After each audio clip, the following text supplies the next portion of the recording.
Los últimos meses de la Segunda Guerra Mundial fueron un infierno de acero y fuego para los legendarios comandantes de tanques alemanes. El joven Untersturmführer Helmut Wendorf, veterano comandante de la Schwere SS Panzerabteilung 101 de la Leibstandarte, compartió batallas y camaradería con el legendario Michael Wittmann. Cuando el colapso era inevitable, Wendorf encontró su final en abril de 1945. Su Panther fue alcanzado por una salva de proyectiles antitanque y, atrapado en la cabina en llamas, pereció sin posibilidad de escape en el infierno de fuego y humo. El SS Sturmbannführer Walter Knipp de la 17, SS Panzergrenadier Division Götz von Berlichingen, encontró un trágico final el 22 de abril de 1944 cerca de Fros, en el departamento de Vienne, Francia. Durante unas maniobras con fuego real, un proyectil de artillería mal dirigido explotó cerca de Knipp y una metralla le alcanzó la cabeza, causándole la muerte instantánea. Walter Knipp, la última carga del As de acero. Walter Knipp nació el 13 de diciembre de 1909 en Lorenzen, Prusia Oriental, en el seno de una familia de agricultores. Desde temprana edad, mostró un fuerte sentido de disciplina y liderazgo, lo que lo llevó a ingresar a la policía de Brandenburgo tras completar sus estudios. Su desempeño le permitió ser trasladado a Berlín, donde sirvió hasta 1934. Fue en este periodo cuando decidió unirse a la SS Verfügungstruppe, SS VT, una unidad de combate de élite en ascenso dentro del aparato militar del Tercer Reich. Con el inicio de su formación en la SS Junkerschule de Braunschweig, Knipp adquirió las habilidades necesarias para liderar tropas en combate. Fue promovido a SS Untersturmführer el 20 de abril de 1936 y asumió el mando de la primera compañía de la SS Flakabteilung, una unidad antiaérea equipada con cañones de 20 milímetros. Su ascenso dentro de la estructura de la Waffen-SS era constante, demostrando su capacidad táctica y su férrea disciplina. Con el estallido del conflicto en 1939, Knipp fue enviado al frente occidental, donde participó en operaciones clave y fue condecorado por su valentía. Sin embargo, sería en el frente oriental donde su nombre cobraría relevancia. En 1941, fue transferido a la tercera compañía del regimiento SS Der Führer, con la que se desplazó a la Unión Soviética durante la invasión alemana. En los brutales combates en torno a Yelnya y Pantelev, su compañía sostuvo posiciones estratégicas bajo un intenso asedio soviético. A lo largo de 1941, Knipp se destacó por su habilidad para liderar a sus hombres en circunstancias extremas. Sin embargo, el 7 de noviembre de 1941, sufrió graves heridas en la cabeza y el hombro tras ser alcanzado por disparos enemigos. Esto lo obligó a un prolongado periodo de recuperación. En marzo de 1942, tras meses de convalecencia, Knipp regresó al servicio activo en su antigua división, la Das Reich.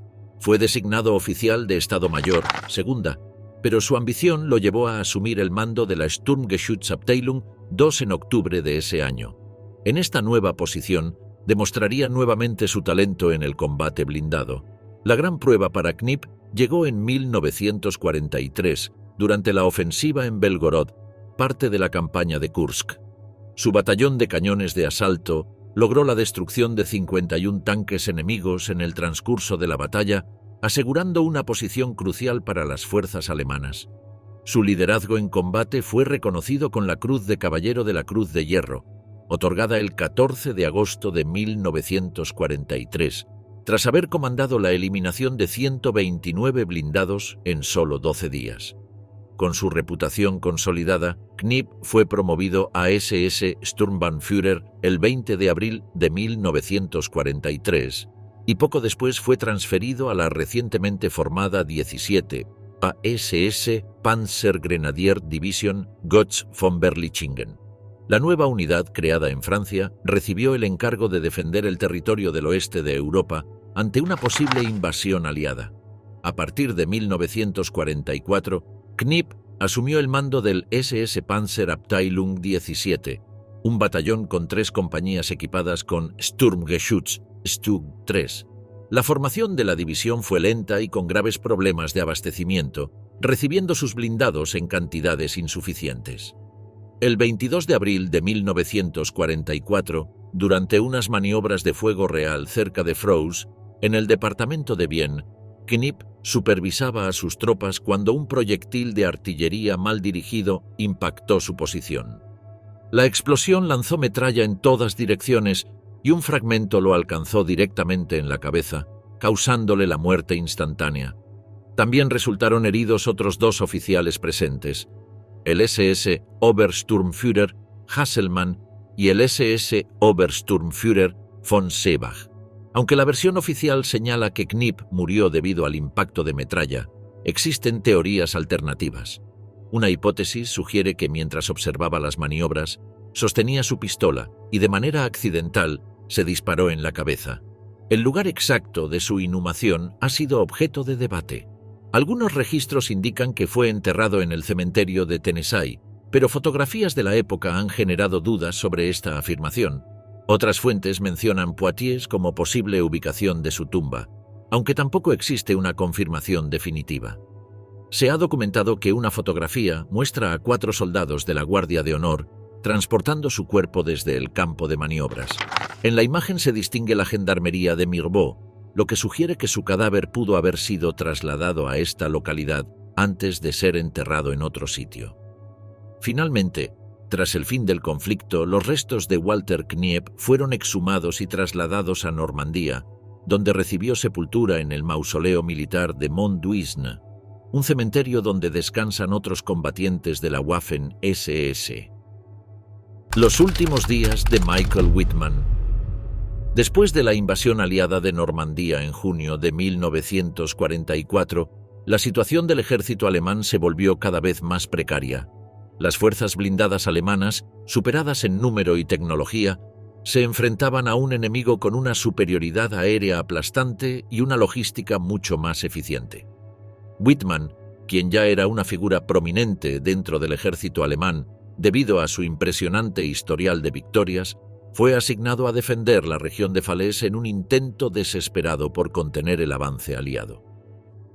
El 8 de agosto de 1944, durante la operación Total Ice, Wittmann lideró un ataque con un grupo de 6 Tiger Brown.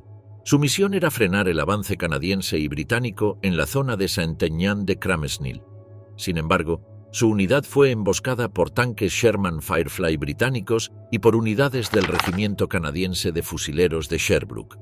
Según los relatos más aceptados, el tanque de Wittmann fue impactado por uno o varios proyectiles de alto poder, lo que provocó la explosión de su munición interna y la destrucción completa del vehículo. Todos los tripulantes murieron en el acto.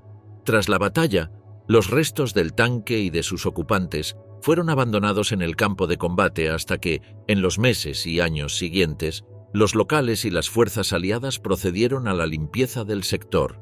Herbert de Bussmann, un prisionero de guerra alemán, fue uno de los encargados de recorrer el área de Gaumesnil y encontró los restos de varios tanques Tiger destruidos, entre ellos el 007.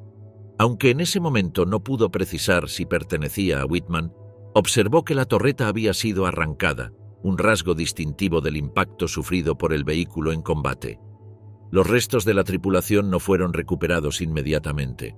Durante la posguerra, la identificación de los cuerpos se complicó debido a la naturaleza de la explosión y la desorganización de los enterramientos improvisados. Sin embargo, la historia de la tripulación de Wittmann volvió a captar la atención en 1982, cuando el historiador Jean-Paul Palud realizó una visita al sitio de la batalla mientras preparaba un libro sobre el conflicto. Durante su exploración, Palud encontró fragmentos de vidrio y metal, además de 2 tumbas excavadas apresuradamente por la población local poco después de los combates. En una de estas tumbas se descubrió un cuerpo gravemente mutilado que presentaba una peculiaridad. Aunque tenía zapatos negros, carecía de botas. Este hallazgo llevó a contactar al Volksbund Deutsche Kriegsgräberfürsorge, la organización alemana encargada de la identificación y mantenimiento de tumbas de guerra. En marzo de 1983, bajo la dirección de Otto Horst, se llevaron a cabo excavaciones más exhaustivas en el área donde se había localizado el Tiger 07. En ese momento, los restos encontrados comenzaron a ofrecer nuevas pistas sobre la identidad de los tripulantes. Uno de los objetos más reveladores hallados durante la investigación fue un Erkennungsmarke, la placa de identificación militar alemana, que pertenecía al SS Unterscharführer Heinrich Reimers, uno de los tripulantes del Tiger. Además, se encontraron restos de uniformes negros, botas, un cinturón de oficial y una pistola en el bolsillo de uno de los cuerpos. Uno de los hallazgos más significativos fue un conjunto de dientes que coincidía con el expediente dental del EES Hauptsturmführer Michael Wittmann. Dado que se sabía que a Wittmann le faltaban algunos dientes, el hallazgo fue considerado una confirmación de que uno de los cuerpos pertenecía a él. De los 5 tripulantes que se encontraban a bordo del Tiger 007, 3 han sido identificados de manera formal: Michael Wittmann, Heinrich Reimers y el SS Sturmmann Rudolf Hirschel. Los otros 2 cuerpos, debido a la intensidad de la explosión y el estado en que fueron recuperados, no pudieron ser identificados con certeza. Debido a esta circunstancia, los 5 cuerpos fueron enterrados juntos en una fosa común. Entre los tripulantes del Tiger 07 se encontraba también el SS Sturmmann Günther Bolt. Aunque Bolt no murió en el Tiger de Wittmann, su destino estuvo sellado en la misma serie de combates. Günther Bolt, nacido el 23 de enero de 1925 en Königsberg, había sido el cargador de Wittmann durante la célebre batalla de Villers-Bocage. Sin embargo, el 20 de julio de 1944, cerca de Tilly-la-Campagne, fue reasignado a otro Tiger del segundo SES Pezeptotaptento 101. En esa batalla su tanque fue alcanzado frontalmente y Bolt sufrió heridas devastadoras. Su pie fue arrancado por la explosión, pero logró salir del tanque en llamas y arrastrarse por el suelo. A pesar de sus esfuerzos por sobrevivir, sucumbió a sus heridas pocas horas después. Sus restos descansan en el cementerio de la Cambe, en la tumba 169 del bloque 27. Hoy en día, los restos de la tripulación yacen en la Cambe, en un cementerio militar alemán que alberga a más de 21.000 soldados alemanes caídos en Normandía. Cerca de Sinto, en Bretteville-sur-Laize, se encuentra el cementerio militar canadiense, donde descansan 2.960 soldados aliados, muchos de los cuales participaron en los combates contra la división Panzer de Wittmann y sus hombres. Michael Wittmann se casó con Hildegard Burmester el 1 de marzo de 1944 en Lüneburg, apenas unos meses antes de su muerte. Su matrimonio fue considerado un evento de importancia en la propaganda del régimen, ya que Wittmann era un héroe de guerra altamente condecorado. Según testimonios, Hildegard y Michael compartieron un fuerte vínculo a pesar de la corta duración de su vida juntos. Tras la muerte de Wittmann, Hildegard quedó devastada. En un principio, su desaparición fue catalogada como desaparecido en combate, lo que mantenía viva la esperanza de que aún estuviera con vida. Sin embargo, con el tiempo, la realidad se impuso. La joven viuda pasó años bajo la sombra del régimen caído y del legado de su esposo. En la posguerra, como muchas viudas de soldados alemanes, tuvo que reconstruir su vida en un país derrotado y dividido. Con el paso de los años, Hildegard Wittmann se volvió a casar y llevó una vida discreta hasta su fallecimiento en 2007.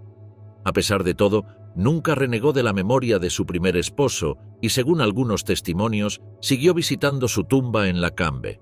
A lo largo de su carrera, Wittmann recibió numerosas condecoraciones, convirtiéndose en una de las figuras más laureadas del Tercer Reich. Fue galardonado con la Cruz de Caballero de la Cruz de Hierro el 14 de enero de 1944 por sus logros en el Frente Oriental.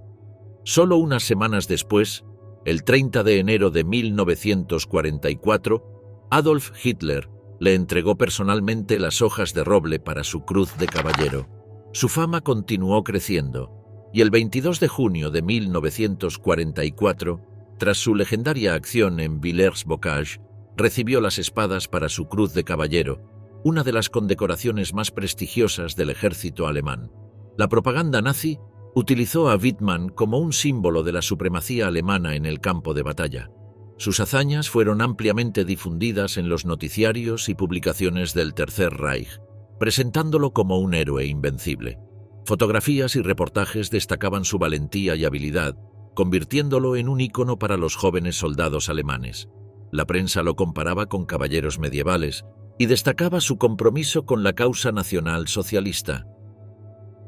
Helmut Wendorf, un comandante de tanques en las Waffen-SS.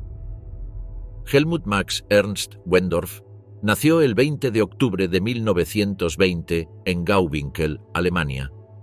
Su infancia transcurrió en un ambiente rural, ya que su familia, de orígenes modestos, se trasladó a Dahme, Uckermark, donde su padre trabajaba alquilando una granja. Tras completar su educación secundaria en la Escuela Nacional Política de Nuremberg en agosto de 1939, decidió unirse al esfuerzo militar del Tercer Reich, presentándose voluntario para el servicio en las Waffen-SS justo al comienzo de la Segunda Guerra Mundial. El 4 de septiembre de 1939, Wendorf se alistó en la primera división SS Leibstandarte Adolf Hitler. Fue enviado a Praga el 6 de noviembre de ese mismo año, donde su regimiento había sido desplegado tras la campaña de Polonia. Inicialmente, Wendorf fue asignado a la 11ª compañía, pero en junio de 1940 fue transferido a la batería de cañones de asalto Sturmgeschütz. Fue en esta unidad donde participó en la campaña de los Balcanes y más adelante en la invasión de la Unión Soviética durante la Operación Barbarroja. Durante los combates en el frente oriental, Wendorf mostró gran valentía y habilidad en el manejo de blindados. Su desempeño le valió la Cruz de Hierro de segunda clase el 14 de septiembre de 1941. Poco después, ascendió a Oberscharführer, consolidando su posición dentro de la Leibstandarte. Su habilidad en el combate le permitió ser enviado a la SS Junkerschule en Bad Tölz el 1 de noviembre de 1941, donde recibió una rigurosa formación en liderazgo y estrategia de guerra blindada. En abril de 1942, Wendorf regresó a su unidad ya como SS Untersturmführer, una muestra de la confianza que sus superiores tenían en él. Su talento lo llevó a formar parte de la 13ª compañía, Tiger, del primer regimiento SS Leibstandarte en Falling-Bostel a finales de 1942. En esta unidad, lideró un pelotón dentro de la segunda compañía y fue en esta etapa cuando conoció a Michael Wittmann, uno de los más famosos comandantes de tanques de la Segunda Guerra Mundial. Wittmann y Wendorf establecieron una estrecha relación profesional. Compartían la misma agresividad táctica y valentía en el campo de batalla. Durante la Operación Ciudadela, la gran ofensiva alemana en Kursk, en el verano de 1943, ambos lucharon juntos en el Frente Sur, donde enfrentaron la abrumadora cantidad de blindados soviéticos. En el primer día de combates, Wittmann destruyó 13 tanques T-34 y 2 cañones antitanque, logrando rescatar a Wendorf, cuya unidad se encontraba rodeada y en una situación crítica. Esta acción consolidó la amistad y el respeto mutuo entre ambos comandantes. Wendorf continuó destacando en combate, destruyendo un gran número de blindados enemigos. El 12 de febrero de 1944 se le otorgó la Cruz de Caballero de la Cruz de Hierro, reconocimiento que solo se concedía a los soldados más valientes y efectivos del ejército alemán. Para ese momento su historial ya contaba con 58 tanques enemigos destruidos.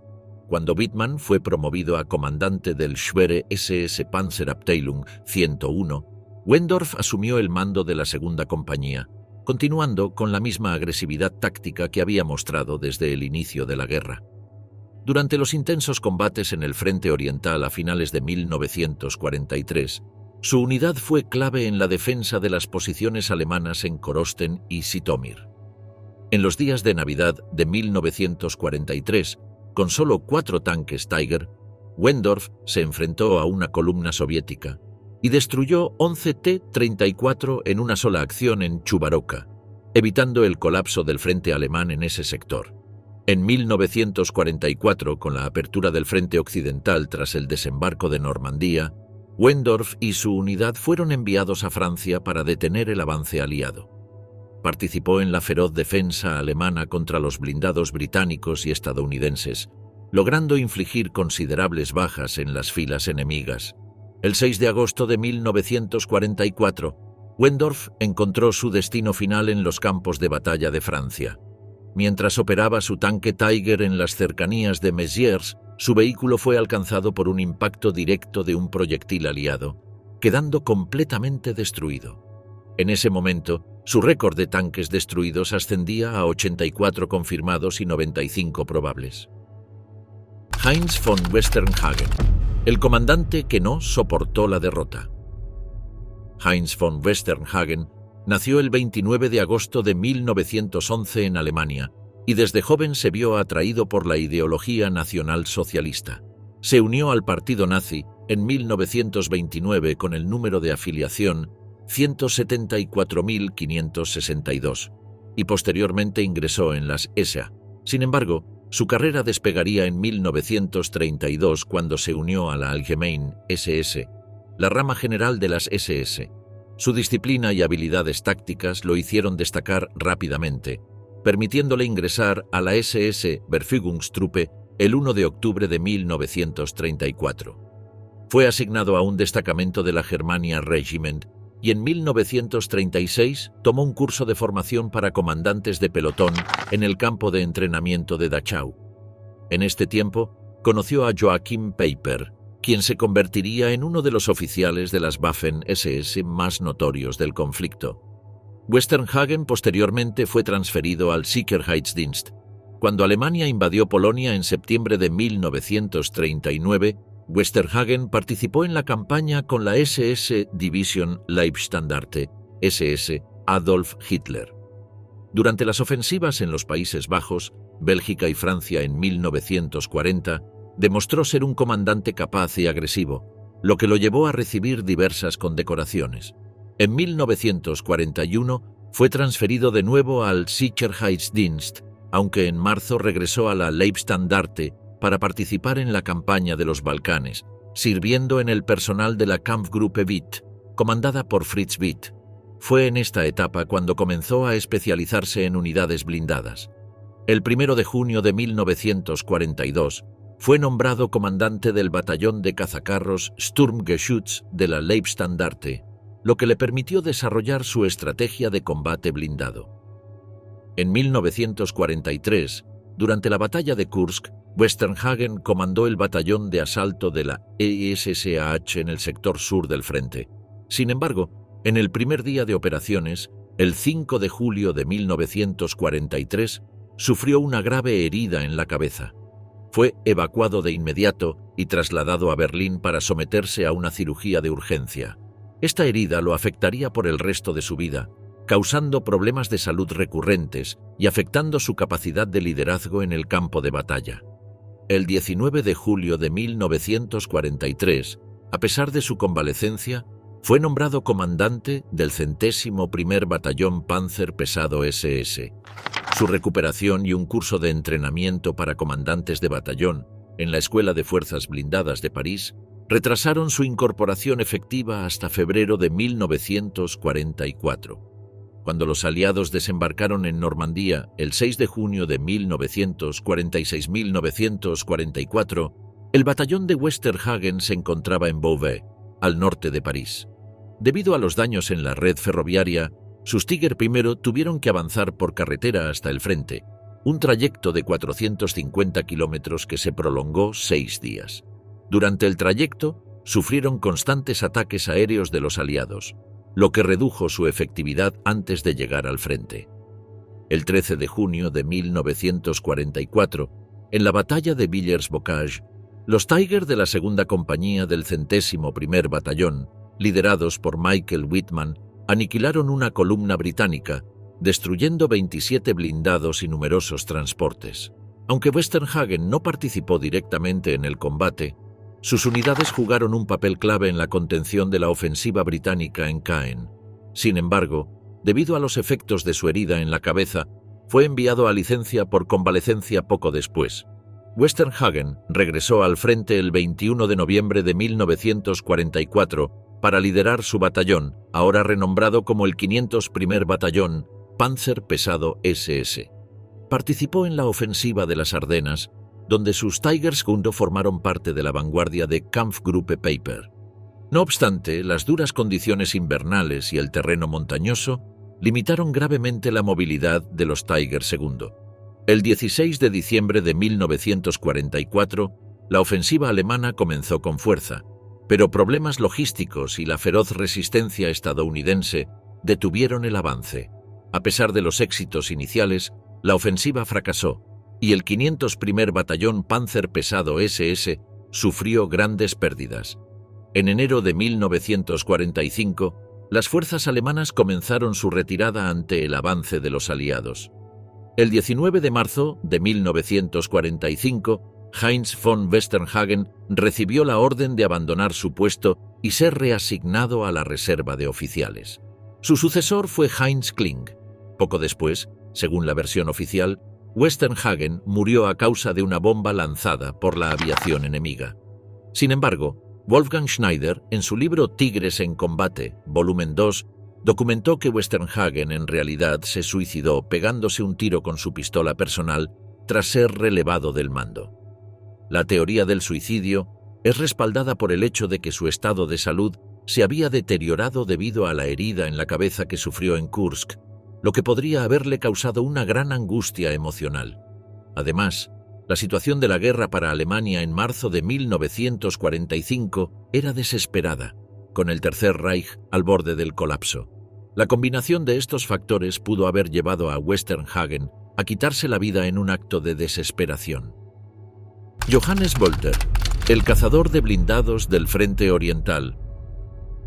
Johannes Walter nació el 19 de febrero de 1915 en Mülheim an der Ruhr, en la región de Renania del Norte-Westfalia, que en aquel entonces formaba parte del Imperio Alemán. Durante su infancia y adolescencia, recibió educación en su ciudad natal, estudiando en la escuela de Mülheim entre 1921 y 1929. Posteriormente, decidió enfocarse en un aprendizaje técnico, estudiando fontanería y albañilería en la Escuela de Formación Profesional de su ciudad de 1930 a 1933. Sin embargo, su destino no estaba en la construcción, sino en el campo de batalla, ya que decidió alistarse en el ejército alemán.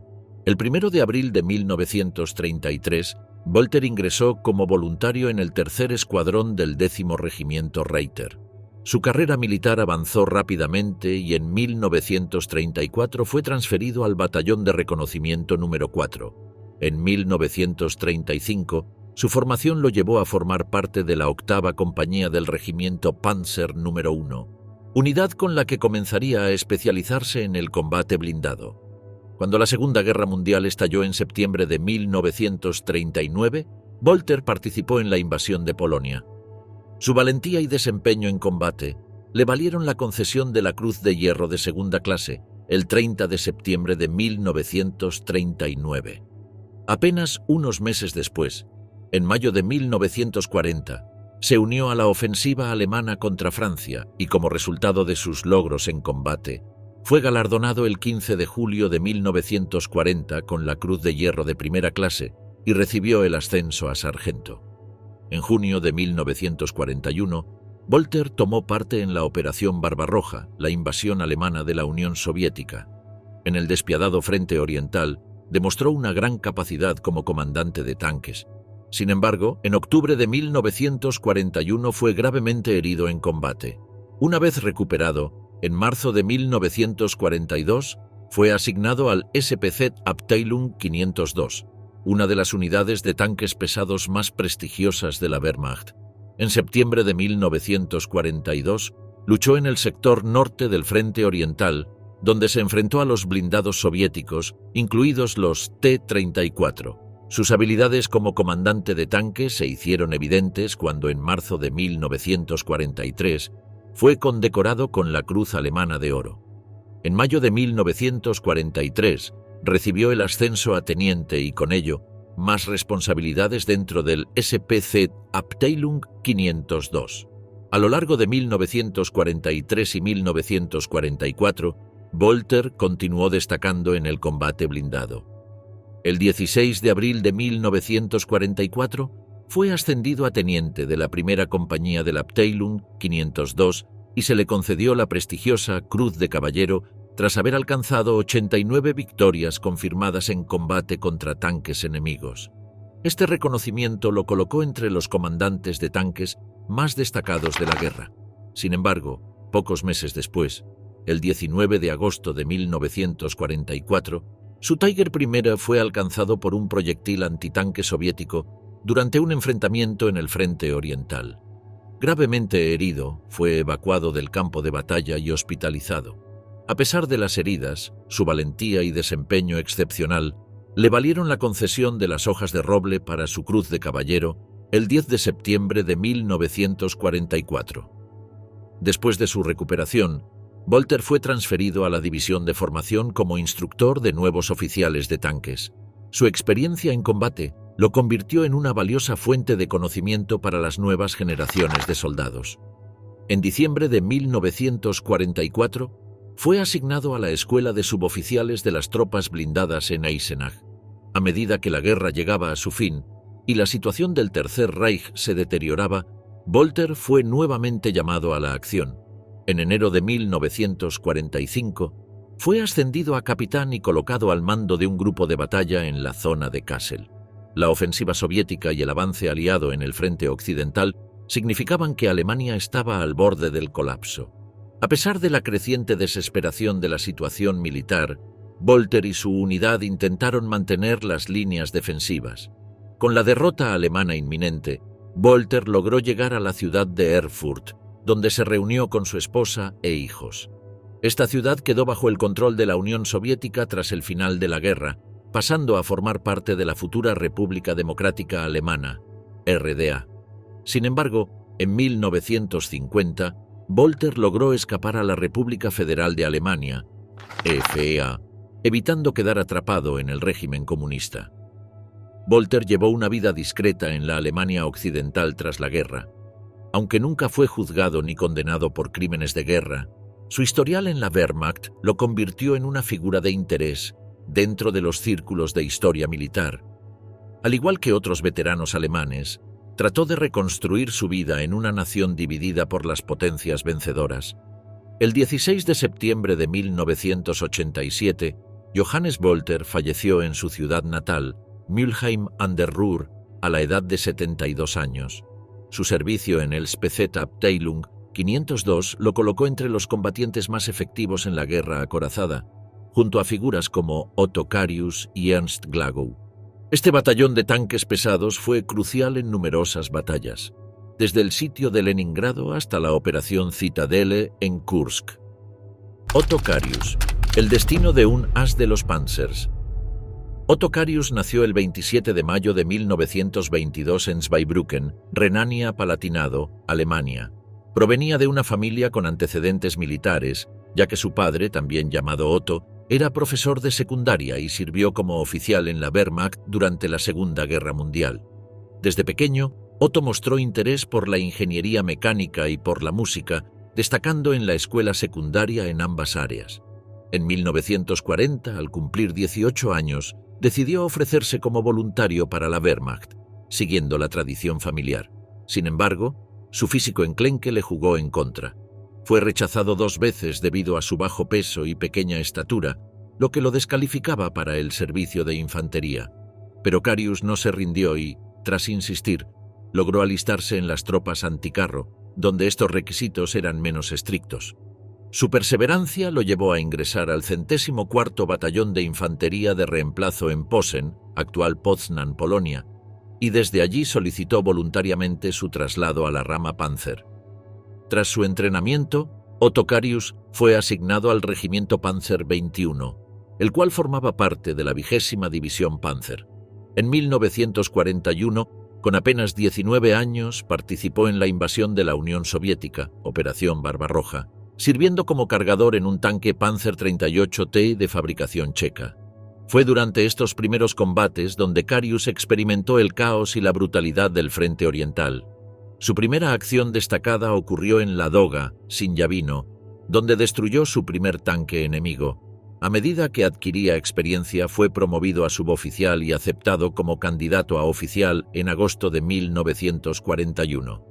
Sin embargo, las crecientes dificultades en el frente oriental, especialmente con la aparición del formidable T-34 soviético, obligaron a la Wehrmacht a reforzar sus unidades blindadas con tanques más pesados y mejor armados. En 1943, Otto Carius fue transferido al batallón panzerpesado 502, donde tuvo la oportunidad de comandar un Panzersiege Tiger I, un tanque que se convertiría en su arma predilecta. Este modelo, con su potente cañón de 88 milímetros y su blindaje impenetrable para la mayoría de los proyectiles aliados, representaba el pináculo de la tecnología alemana en guerra acorazada. Carius se destacó en el sector norte del frente oriental, combatiendo en regiones como Leningrado y Narva. Su acción más célebre ocurrió el 22 de julio de 1944 durante la batalla de Malinova, donde junto con su compañero Albert Kerscher logró destruir 17 tanques soviéticos en menos de 20 minutos. Solo él destruyó 10, mientras que Kerscher eliminó 4 más. Este acto lo consolidó como uno de los más grandes ases Panzer de la Segunda Guerra Mundial. Sin embargo, solo 2 días después, el 24 de julio, mientras realizaba un reconocimiento en motocicleta, fue gravemente herido al recibir múltiples disparos. Fue trasladado a un hospital, donde pasó varias semanas recuperándose. Por su valentía, el 10 de septiembre de 1944 fue condecorado con las hojas de roble para su cruz de caballero. A finales de 1944, con la guerra inclinándose a favor de los aliados, Otto Carius fue transferido al 512º Batallón de Cazacarros Pesado, donde recibió el mando de la segunda compañía. Su nuevo vehículo era el Jagdtiger, un cazacarros de 71 toneladas con un cañón de 128 milímetros, diseñado para destruir cualquier blindado enemigo a larga distancia. Sin embargo, Carius encontró muchos problemas con esta nueva arma. Su tamaño y peso lo hacían poco maniobrable. Su motor no era lo suficientemente potente y sus ópticas se desajustaban tras cada disparo, lo que dificultaba la puntería en combate prolongado.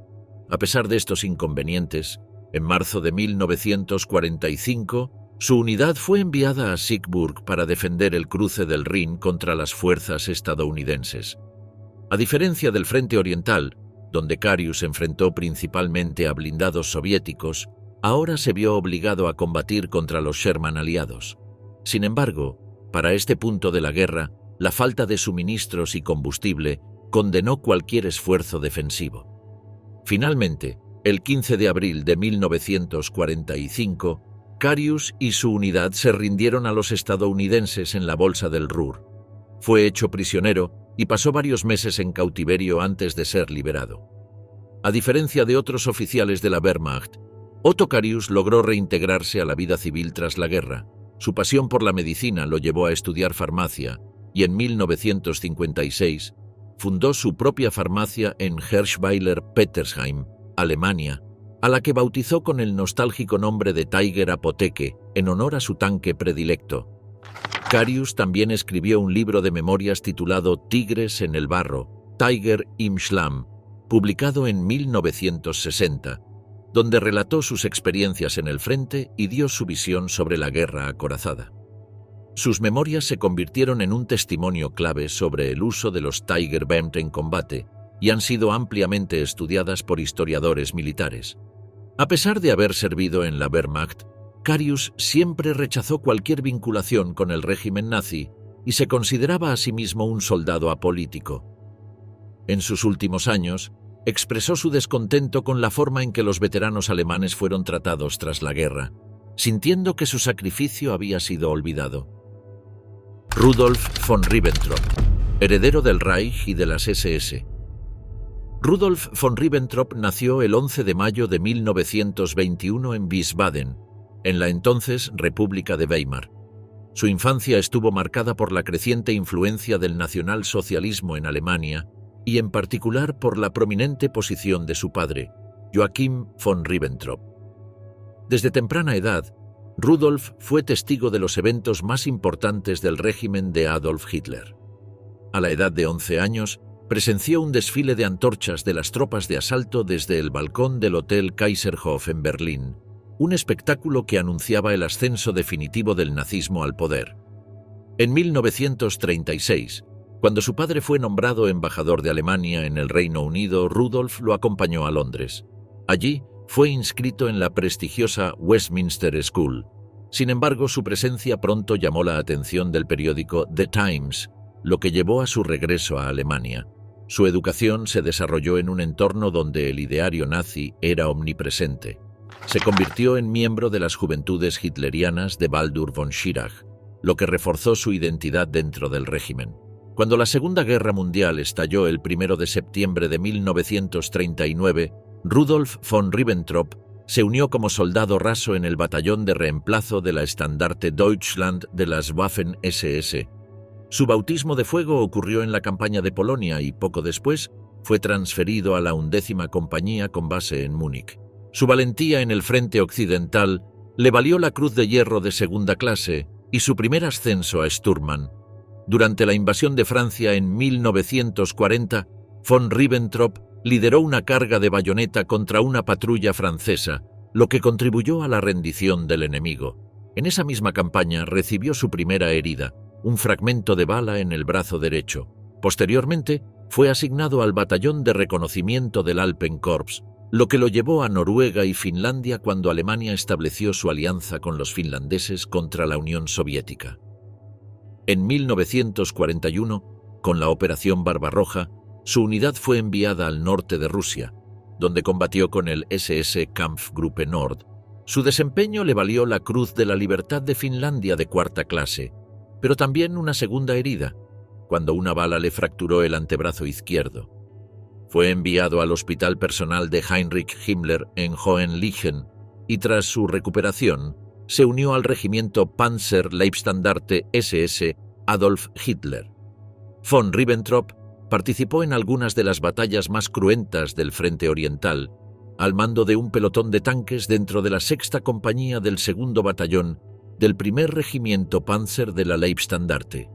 Su papel en la primera retirada de Járkov en 1943 fue crucial, pero también resultó herido nuevamente, recibiendo impactos en el omóplato derecho, el hombro izquierdo y un pulmón. A pesar de la gravedad de sus heridas, se negó a ser evacuado y permaneció con su unidad. En la batalla de Kursk, el 13 de julio de 1943, von Ribbentrop y su unidad frenaron una ofensiva de blindados soviéticos con sus Tigers. Esta hazaña le valió la Cruz de Caballero de la Cruz de Hierro el 15 de julio de ese mismo año.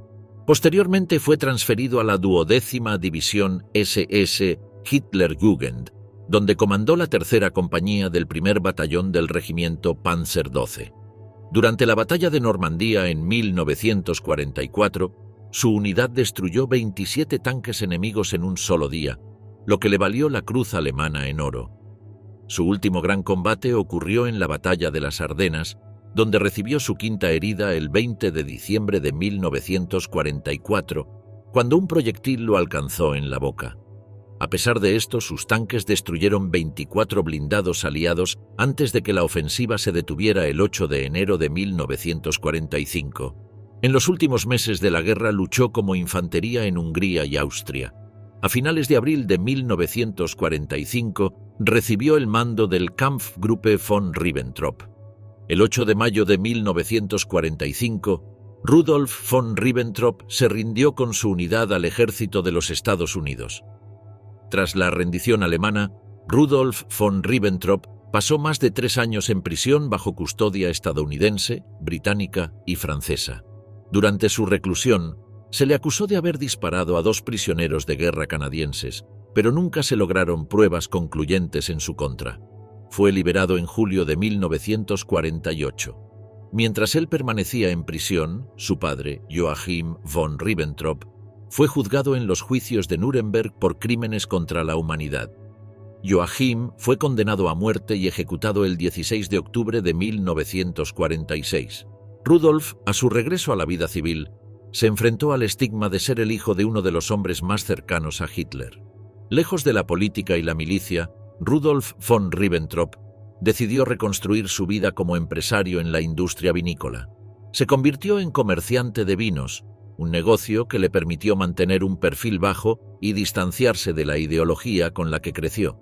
Sin embargo, en los últimos años de su vida, escribió sus memorias que fueron publicadas en 2008 con el título Mein Vater, Joachim von Ribbentrop. En este libro, narró su visión de la Segunda Guerra Mundial y ofreció detalles sobre la vida de su padre y los últimos días de Hitler en el búnker de Berlín. En sus relatos, describió a un Hitler enfermo y delirante, lejos del líder carismático que conoció en su infancia. También incluyó fotografías inéditas de su familia y del Führer. A pesar de haber sido un alto oficial de las Waffen-SS, Rudolf von Ribbentrop siempre insistió en que su lealtad estaba con sus compañeros de combate y no con la política del régimen. Sus memorias han sido objeto de debate, pues aunque aportan información valiosa sobre la historia del Tercer Reich, también han sido criticadas por su visión parcial de los acontecimientos. Rudolf von Ribbentrop falleció el 20 de mayo de 2019 en Ratingen, Alemania, a la edad de 98 años. Su vida fue una compleja intersección entre la historia de su familia, su propio camino como soldado y su intento de construir una existencia separada de la sombra de su padre y el legado del nazismo. Kurt Knispel, el tanquista olvidado y su leyenda en el Frente Oriental. Kurt Knispel nació el 20 de septiembre de 1921 en Salisfeld, en la región de los Sudetes, una zona que entonces pertenecía a Checoslovaquia. Criado en una familia humilde, desde joven mostró una inclinación por la mecánica, lo que lo llevó a completar un curso de formación en una fábrica de automóviles. En 1940, con apenas 19 años, se ofreció como voluntario para las divisiones blindadas del ejército alemán, motivado tanto por la guerra en curso como por su interés en los vehículos acorazados. Su entrenamiento comenzó en el Batallón de Entrenamiento de Reemplazo de Panzers en la Baja Silesia, donde primero recibió formación de infantería antes de especializarse en blindados. Allí aprendió a operar diversos modelos, desde el Panzer I hasta el Panzer IV, y fue ascendiendo en la jerarquía del batallón. Finalmente, en octubre de 1940, fue transferido a la tercera compañía del 29º Regimiento Panzer de la 12ª División Panzer, donde perfeccionó sus habilidades como cargador y artillero. Knispel tuvo su primera experiencia en combate con la invasión de la Unión Soviética durante la Operación Barbarroja en junio de 1941. Como artillero en un Panzer IV bajo el mando del teniente Hellmann, participó en duros combates desde Yartsevo hasta las puertas de Stalingrado, además de operar en las cercanías de Leningrado y el Cáucaso. En este periodo se le acreditaron sus primeros 12 blindados enemigos destruidos.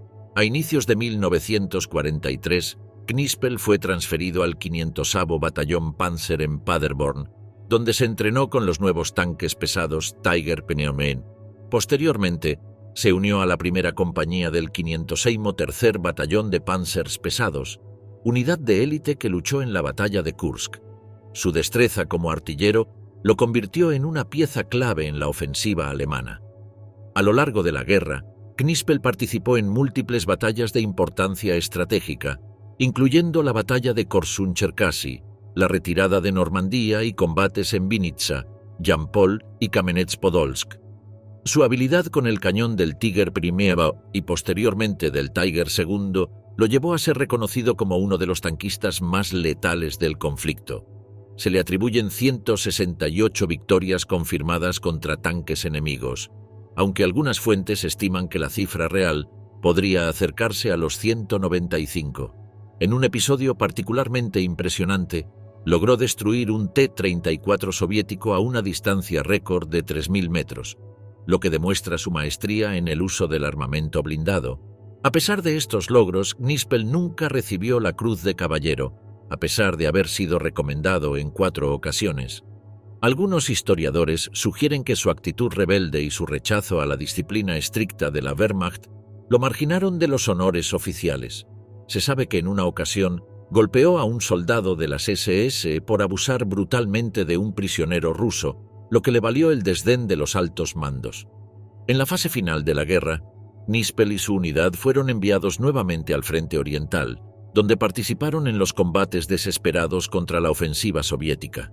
En 1945, su compañía fue reequipada con el Tiger II y luchó en las batallas de Mezotur, Segled y Neutra, enfrentándose a fuerzas soviéticas enormemente superiores en número. En una de sus últimas batallas, su tanque fue alcanzado 24 veces sin ser destruido, lo que muestra la resistencia del blindado y la habilidad de su tripulación. El 28 de abril de 1945, en la localidad de Vrbovec, actual República Checa, Nispel y su unidad fueron emboscados por un ataque blindado soviético masivo. A pesar de las desventajas, logró destruir 10 tanques enemigos antes de que su Tiger II quedara inutilizado. Según los informes más aceptados, fue alcanzado por un disparo en el abdomen mientras intentaba salir de su tanque en llamas. Fue trasladado a un hospital de campaña, donde falleció el 30 de abril a los 23 años de edad. Durante décadas, su destino permaneció en el misterio. No fue hasta 2013 que sus restos fueron descubiertos en un cementerio de Vrbovec e identificados gracias a sus placas militares.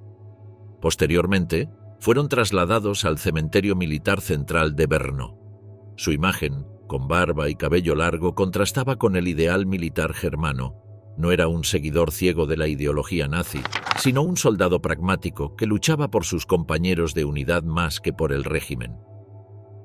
Ernst Bachmann, el implacable cazador de tanques en la Segunda Guerra Mundial.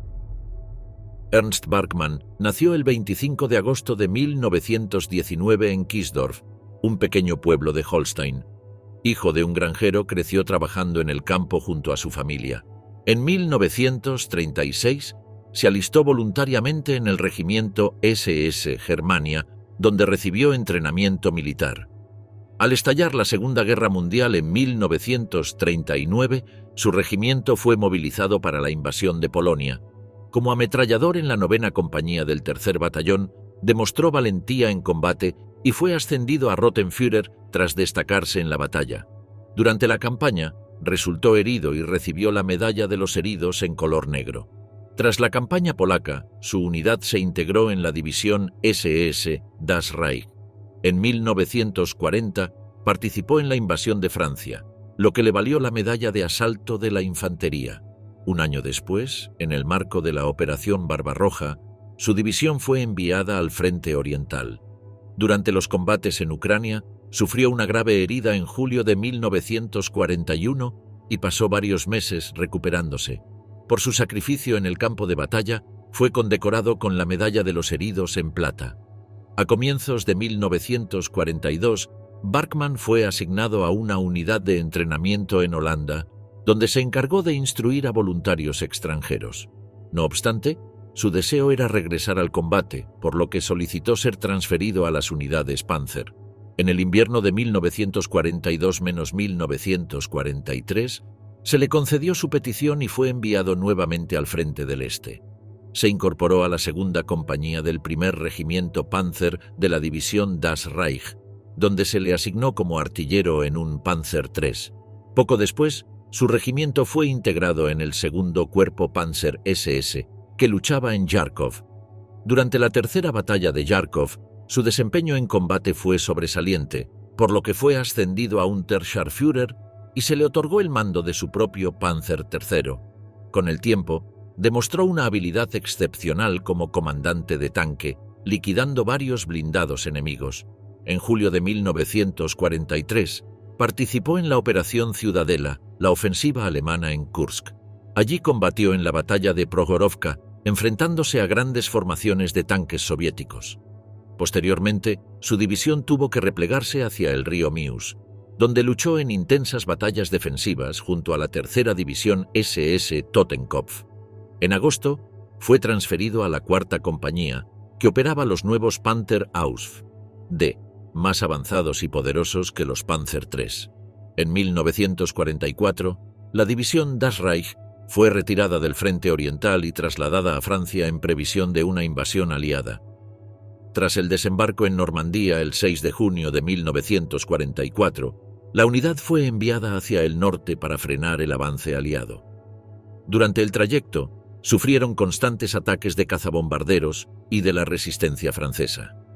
En julio, la división entró en combate cerca de Saint-Lô.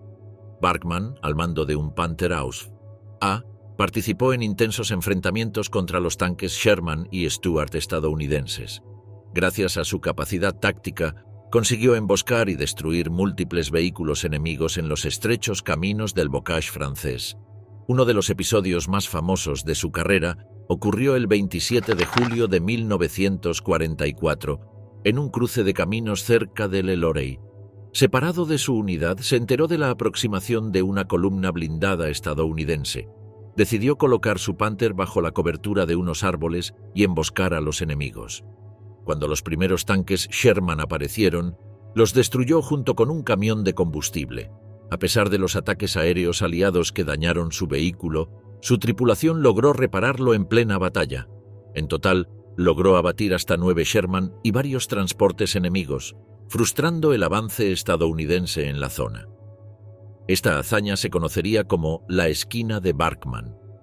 Tras la retirada de Normandía, Barkman y su unidad participaron en la Batalla de las Ardenas en diciembre de 1944. En un combate contra la segunda división blindada estadounidense, su Panzer fue embestido por un Sherman. Aunque el impacto lo dejó temporalmente inmovilizado, su tripulación logró reactivar el tanque y eliminar a varios blindados enemigos antes de retirarse. En este enfrentamiento, sufrió heridas graves. En marzo de 1945, fue enviado nuevamente al frente oriental. Durante los combates en Stuhl-Weisenburg, destruyó 4 tanques T-34, contribuyendo al impresionante récord de la división Das Reich, que había abatido más de 3.000 blindados enemigos. Sin embargo, la situación de Alemania era desesperada y sus unidades estaban gravemente diezmadas. En abril, mientras combatía al sur de Viena, su tanque fue alcanzado por fuego amigo y posteriormente quedó atrapado en un cráter de bomba. Viendo que no podía ser recuperado, Barkman y su tripulación decidieron destruirlo antes de retirarse. Finalmente, logró llegar a la zona controlada por los británicos, donde fue capturado como prisionero de guerra. Permaneció en cautiverio hasta 1947. Tras su liberación, regresó a su pueblo natal, Kisdorf. Allí se reintegró a la vida civil, desempeñándose como jefe del cuerpo de bomberos y posteriormente como alcalde del pueblo. Durante años, evitó hablar públicamente sobre su participación en la guerra. Sin embargo, su fama como as de los tanques se mantuvo y fue reconocido en círculos militares por su destreza en combate. Barkman falleció el 27 de junio de 2009, a los 89 años de edad. Su legado quedó marcado como uno de los comandantes de tanques más hábiles de la Segunda Guerra Mundial, acumulando un impresionante número de victorias en el campo de batalla.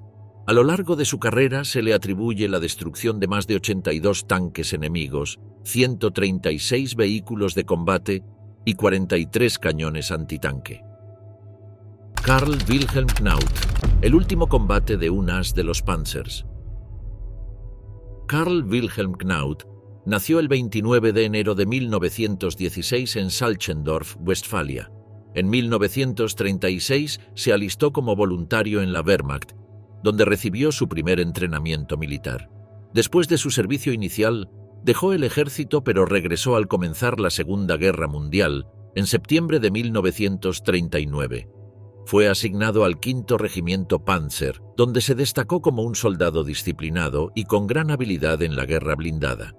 Con el transcurso de la guerra, su talento como comandante de tanques se hizo evidente, y el 1 de junio de 1942 fue ascendido a Leutnant der Reserve. En febrero de 1943 se unió al Batallón de Carros Pesados 505, una de las unidades más temidas de la Wehrmacht equipada con los poderosos Tiger Primey. Desde su incorporación al Batallón 505, Knaut participó en numerosas batallas en el frente oriental. Su destreza táctica y liderazgo le permitieron destruir más de 100 vehículos blindados enemigos.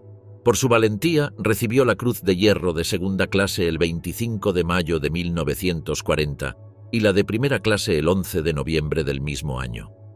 Con el tiempo, sus heridas de combate le hicieron merecedor del distintivo de Heridos en Oro.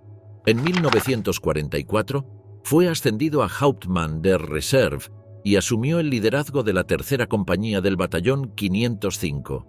En reconocimiento a su valentía y liderazgo en el campo de batalla, fue condecorado con la Cruz de Caballero de la Cruz de Hierro, una de las distinciones más prestigiosas del ejército alemán. En los últimos meses de la guerra, Knaut fue transferido a un mando interino en el regimiento de tanques de Brandeburgo. Para entonces la Wehrmacht se encontraba en total retirada frente al avance del Ejército Rojo.